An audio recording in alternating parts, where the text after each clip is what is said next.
Back here with a fresh set of NBA hoops from Skybox. Go ahead, we don't need to look at the packaging. Okay.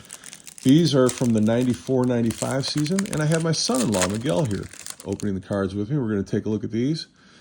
Oh, boy, flip them over. So Bobby Phills, rest in peace. He died in a car accident.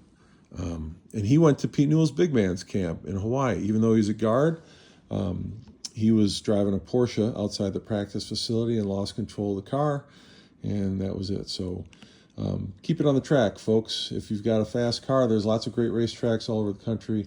Please go to those tracks. You got Brian, not Byron. Everybody used to call him Byron Russell, but it's Brian Russell. All right. And then these, flip that over. These always feel like a ripoff. Who cares what a coach? Come on. Even if it was a former player. Here's a teammate, Kendall Gill. Although he was on the Sonics when this card came out, he was a teammate of mine in New Jersey.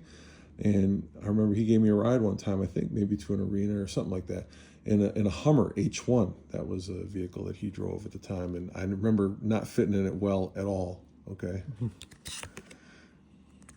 Luke Longley from the Bulls.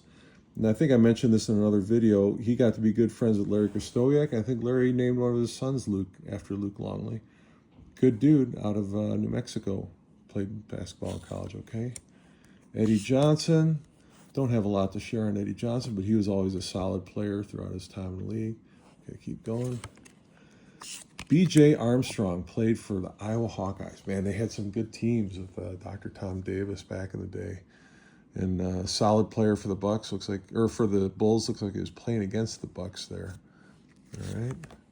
Ty Corbin was a good dude, and I got to know him a little bit through my involvement with the NBA Players Association. Very conscientious guy, and just a solid dude. I like Ty a lot.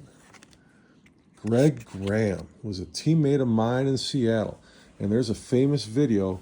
If you search Google, maybe YouTube, you can find the video where Bob Knight, and people speculate who actually made the recording. Bob Knight was the head coach at Indiana, where Greg Graham played in college.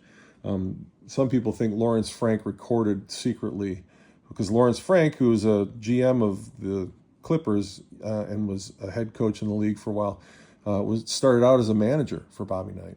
And some people say that Lawrence recorded Bobby Knight's tirade, which included Greg Graham, but I've heard the tirade. I don't think Lawrence would do that. Lawrence is too savvy of a guy.